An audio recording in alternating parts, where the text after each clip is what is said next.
Hi friends, আসসালামু আলাইকুম। আশা করছি তোমরা সবাই ভালো আছো আর আমিও ভালো আছি।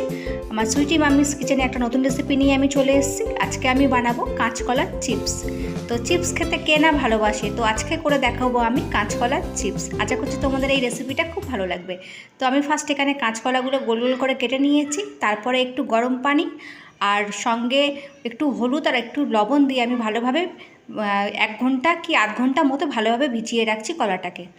তো ভিজিয়ে রাখলে কি হয় যে কলার আটাটা আর একটা তিতকুটি যে ভাবটা থাকে সেটা দূর হয়ে যায়। তো ভিজানো রাখার পরে ফের আমি ধুয়ে নিয়েছি কলাটা ধোবার পরে তারপরে একটু লবণ দিয়ে দিয়েছি আর একটু হলুদ দিয়ে দিয়েছি। ধোবার পরে তারপরে ভালোভাবে আমি ম্যারিনেট করে নিচ্ছি কলাটাকে। রাখার পরে ফের 5 মিনিট মতো ম্যারিনেট করে রেখে দেব।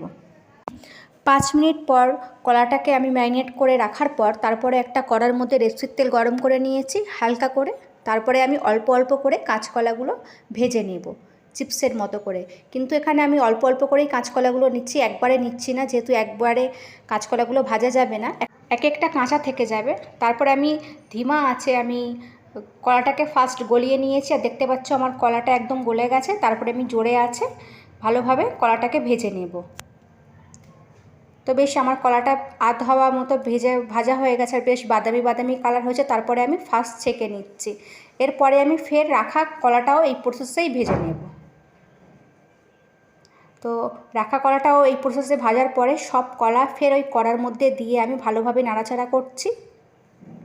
আর নাড়াচাড়া করে বেশ আমি লাল করে নেব, ভাজা ভাজা করে, যেরকম মানে চিপসের রঙটা আসার পরে তারপরে আমি এখানে দিয়েছি জিরে মরিচের গুঁড়া দিয়ে দিয়েছি। তারপরে দিয়েছি আমি গুঁড়ো লঙ্কা। দেওয়ার পরে ফের ভালোভাবে সব কলাগুলো ভালোভাবে নাড়াচাড়া করব। আর একদম আঁচটা জোরে ফ্লেমে রেখে দিয়েছি আর আমি এখানে নাড়তেই গেছি। আর দেখতে পাচ্ছ আমার কাঁচকলার চিপস একদম রেডি হয়ে গেছে। এবার আমি একটু ছাঁকনি দিয়ে ভালোভাবে তেলটাকে ছেঁকে পরিবেশন করব একটা প্লেটে। তো এখানে আমি পরিবেশন করে নিয়েছি আর আমার মুচমুচে কাঁচকলার চিপস একদম রেডি হয়ে গেছে। এটা বিকালবেলা তুমি গরম চায়ের সঙ্গে তোমরা খেতে পারো আর সসের সঙ্গে বাচ্চারাও অনেক এনজয় করবে। তো আশা করছি এই রেসিপিটা অনেক ভালো লেগেছে।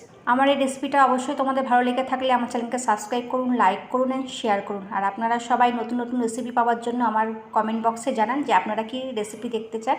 তো অবশ্যই আমি সেই রেসিপিটা তোমাদের সামনে নিয়ে আসবো।